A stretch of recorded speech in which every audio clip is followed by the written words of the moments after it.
बिस्मिल्लाहिर्रहमानिर्रहीम। अस्सलाम वालेकुम नाज़रीन इकराम, मैं हूं मखदूम शहाबुद्दीन और आप देख रहे हैं मेरा फेसबुक और यूट्यूब चैनल। उम्मीद करता हूं आप सब लोग बखैर वाफियत होंगे और जहां भी होंगे अपने अहले खाना समेत खुश भी होंगे और महफूज भी। नाज़रीन इकराम, बहुत बड़ी डेवलपमेंट है। आईनी बेंच और चीफ जस्टिस याया अफरीदी के दरमियान पहला बड़ा मैच पड़ चुका है और आईनी बेंच ने एक जानिब तो जस्टिस मंसूर अली शाह के बड़े खड़ाक के बाद हड़बड़ाहट में एक जानिब अपने मीटिंग के मिनट्स भी जारी किए। उसके बाद अब से कुछ ही घंटों में आईनी बेंच जो है वो अपना काम भी शुरू कर देगा। 14 नवंबर ये पहला दिन होगा जब आईनी बेंच अपना बाज़ाब्ता तौर पर काम का आगाज करने जा रहा है। लेकिन इससे पहले पाकिस्तान तहरीक इंसाफ ने एक ऐसा सरप्राइज दिया है, या फिर इसे क्रिकेट की टर्म्स में आप एक लंबा छक्का कहें। ये वो छक्का है जो आउट ऑफ द ग्राउंड नहीं, आउट ऑफ द स्टेडियम है, स्टेडियम से भी बाहर है। और इस एक छक्के ने पूरे के पूरे सिस्टम को मुश्किल में डाल दिया है और बहुत इंटरेस्टिंग हैपनिंग्स हैं आईनी बेंच के हवाले से। जस्टिस अमीनुद्दीन खान साहब ने अभी तक जो कुछ किया है वो सब कुछ, और इस वक्त सुप्रीम कोर्ट ऑफ पाकिस्तान में जो एक बहरान सर उठा चुका है।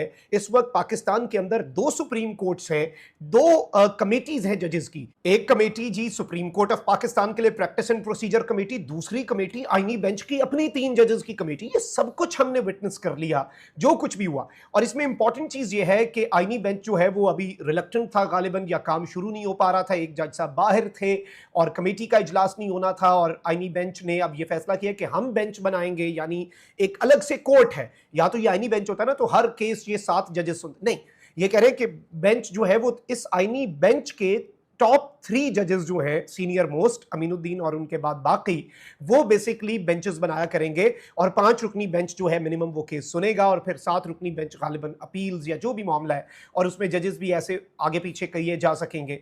अब इस सब में एक चीज आप याद रखिएगा कि जस्टिस मंसूर अली शाह साहब ने जब खड़ाक किया और जस्टिस मंसूर अली शाह ने रिमार्क्स दिया अदालत में कि जो आईनी बेंच है जब तक वो काम शुरू नहीं करता, इस वक्त तो सुप्रीम कोर्ट में कोई आईनी बेंच काम नहीं कर रहा, जब तक आईनी बेंच काम शुरू नहीं करता तो क्या हमारे बेंचेस जिसमें हम बैठे हैं ये गैर आईनी है? मतलब एक अगर आईनी है तो दूसरा गैर आईनी होगा शायद।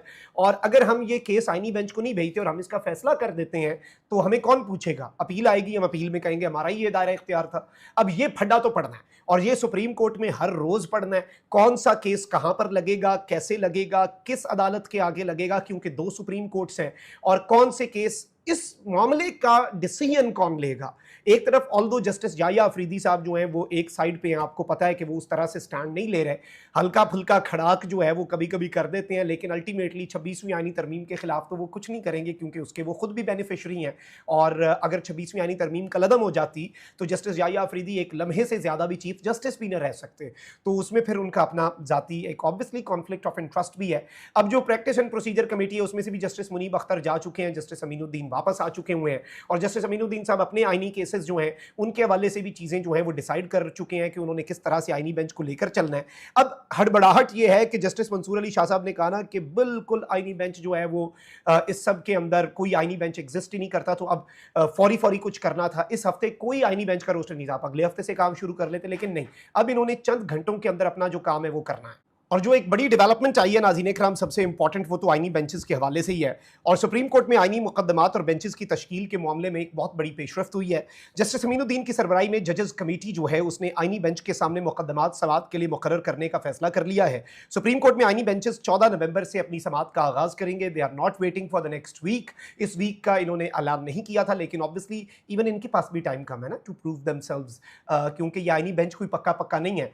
इन्होंने एक अलग अदालत तो बना ली, लेकिन क्या टेन्योर दिया? 2 महीने। अच्छे बच्चे बने तो आईनी अब बेंच के में रहोगे, वरना फिर घर जाओ हुकूमत। और पहला बेसिकली ये आईनी बेंच है जो एग्जीक्यूटिव ने बनाया है, जो नून लीग और पीपल्स पार्टी ने बनाया, तो ये जस्टिस अमीनुद्दीन साहब के लिए एक यूनिक ऑनर है। जैसे जस्टिस याया अफरीदी साहब हैं, वो पाकिस्तान की तारीख के पहले चीफ जस्टिस हैं जिनका तकर्रुर जो है वो सियासतदानों ने किया है। इसी तरीके से जस्टिस अमीनुद्दीन जो है वो भी पहले आईनी बेंच के सरबराह हैं, वाहिद आईनी बेंच के सरबराह हैं अभी तक, और वो भी इसी मुतनाज़ा तरीन तरीके से बनाए गए, और ये उनके लिए एक अलग से तुर्रा इम्तियाज़ उनका रहेगा। ये अब उनसे जो ऑनर है यूनिक ये कोई नहीं छीन सकता, ये रिकॉर्ड्स होते हैं ना कुछ।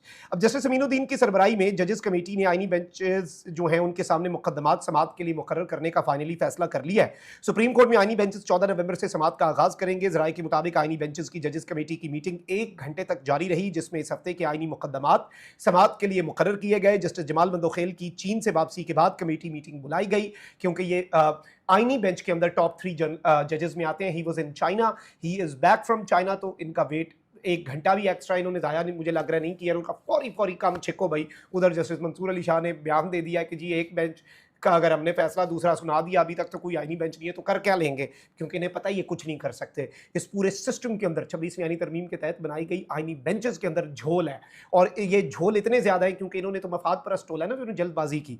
अब यहाँ पर मैं आपको ये बता दूँ कि जस्टिस जमाल मंदोखेल की वापसी के बाद कमेटी की मीटिंग बुलाई गई, जबकि जस्टिस मोहम्मद अली मजहर जो हैं उन्होंने टेलीफोन पर कमेटी मीटिंग में शिरकत की। कमेटी में पहले आने वाली दरखास्तों का जायजा लिया गया और तय पाया कि हर दरखास्त को उसकी बारी पर ही लगाया जाएगा। याद रहे कि सुप्रीम कोर्ट में 6 नवंबर को जस्टिस अमीनुद्दीन खान के चैम्बर में अहम इजलास हुआ था, जिसमें आईनी बेंचेस में मुकदमात भेजने की उमूर का इससे पहले जायजा लिया गया था, और वो बेसिकली एक अहम तरीन इजलास था। और आज जो आईनी बेंच है उसमें जो जजेस की कमेटी है उसका भी इजलास हुआ है। जस्टिस अमीनुद्दीन को बताया गया था कि आर्टिकल 184 की ज़ेली शिक 1, आर्टिकल 184 की ज़ेली शिक 3 और आर्टिकल 186 समेत इंसानी हुकूक के केसेस कितने ज़ेर इल्तवा हैं, और उन्होंने उसमें कुछ इंपॉर्टेंट डिसीजंस लिए थे। अब यहाँ पर एक तरफ तो जस्टिस मंसूर अली शाह साहब जो हैं वो इस जानिब एक बहुत वाज़ेह इशारा कर चुके हैं कि in the coming days supreme court of Pakistan में एक बहुत बड़ा बहरान जो है वो सर उठाना है, और उस बहरान को अवॉइड करना इस वक्त सिस्टम के लिए पॉसिबल नहीं है, क्योंकि सुप्रीम कोर्ट में ये फड्डा तो पड़ना ही पड़ना है, चाहिए जो मर्जी कर लें, चाहिए रोएं चीखें पीटें, वट एवर दे डू, ये फड्डा पड़ेगा ही पड़ेगा। और ये चीज़ इस वक्त नविश्ता दीवार है, इसमें कोई दूसरी राय नहीं है।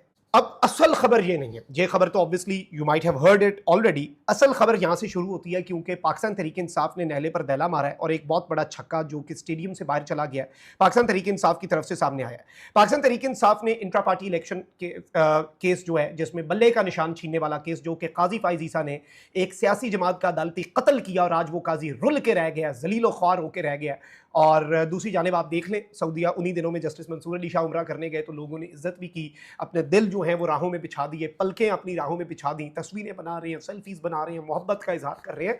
तो ये चीज़ें फ़र्क होता है जब आप मुल्क, अवाम और आइन के साथ वफादारी करते हैं। इसमें से किसी के साथ भी आपने गद्दारी की ना, ये इंटरलिंक्ड है, तो आपने बाकियों के साथ भी गद्दारी की और अवाम माफ़ नहीं करती। अब हम क्या कह सकते हैं, ज़बान खल्क नकारा है खुदा। इस मुल्क में सबसे पावरफुल जमहूर है, इस मुल्क का अवाम है, तो जो अवाम की मर्जी और मंशा उससे तो किसी को मफर नहीं है।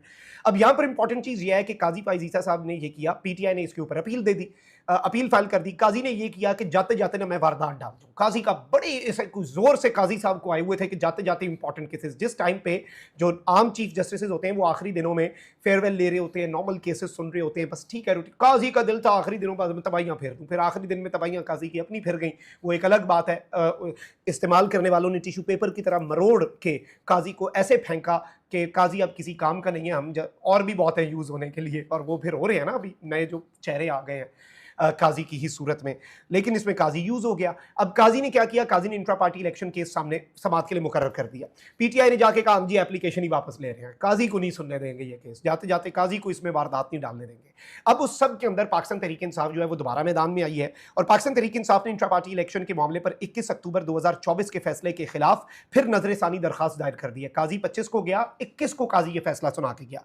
सुप्रीम कोर्ट में दायर करदा दरखास्त में इलेक्शन कमीशन समेत दीगर को फरीक बनाया गया है। दरखास्त में मौक़िफ़ इख्तियार किया गया कि सुप्रीम कोर्ट ने 21 अक्टूबर का फैसला यकतरफा तौर पर किया। It was one sided decision, ये जो पिछली PTI की अपील के ऊपर सुप्रीम कोर्ट ने फैसला किया था। सुप्रीम कोर्ट में दायर करदा दरखास्त जो है उसमें इस्तदा की गई है कि सुप्रीम कोर्ट के 13 जनवरी का फैसला जिसमें बल्ले का निशान लिया गया और 21 अक्टूबर के फैसलों के खिलाफ अपील मंजूर की जाए और PTI की नजरसानी दरखास्त पर दोबारा समाअत की जाए। तहरीक इंसाफ की जानिब से काबिल इस्लाह नजरसानी दरखास्त दायर की गई है, जिसके लिए उसने क्यूरेटिव नजरसानी के लिए मुबारक सानी फैसला जो है उसका सहारा भी लिया है। ये जो क्यूरेटिव रिव्यू होता है ना, ये बड़ा दिलचस्प होता है, और इसमें PTI ने साथ बता भी दिया क्यूरेटिव रिव्यू क्या, मुबारक सानी केस, वो जो काजी का रिलीजियस मामला वाला केस था ना, तो उसमें काजी ने खुद क्यूरेटिव रिव्यू कर दिया ना, तो अब उसी को दलील के तौर पे पीटीआई ने इस्तेमाल करके सुप्रीम कोर्ट के आगे रख दिया। ये ना कल को कोई जज कहे कि जी दूसरी मरतबा रिव्यू क्यों कर रहे हैं, क्यूरेटिव रिव्यू है ये बेसिकली।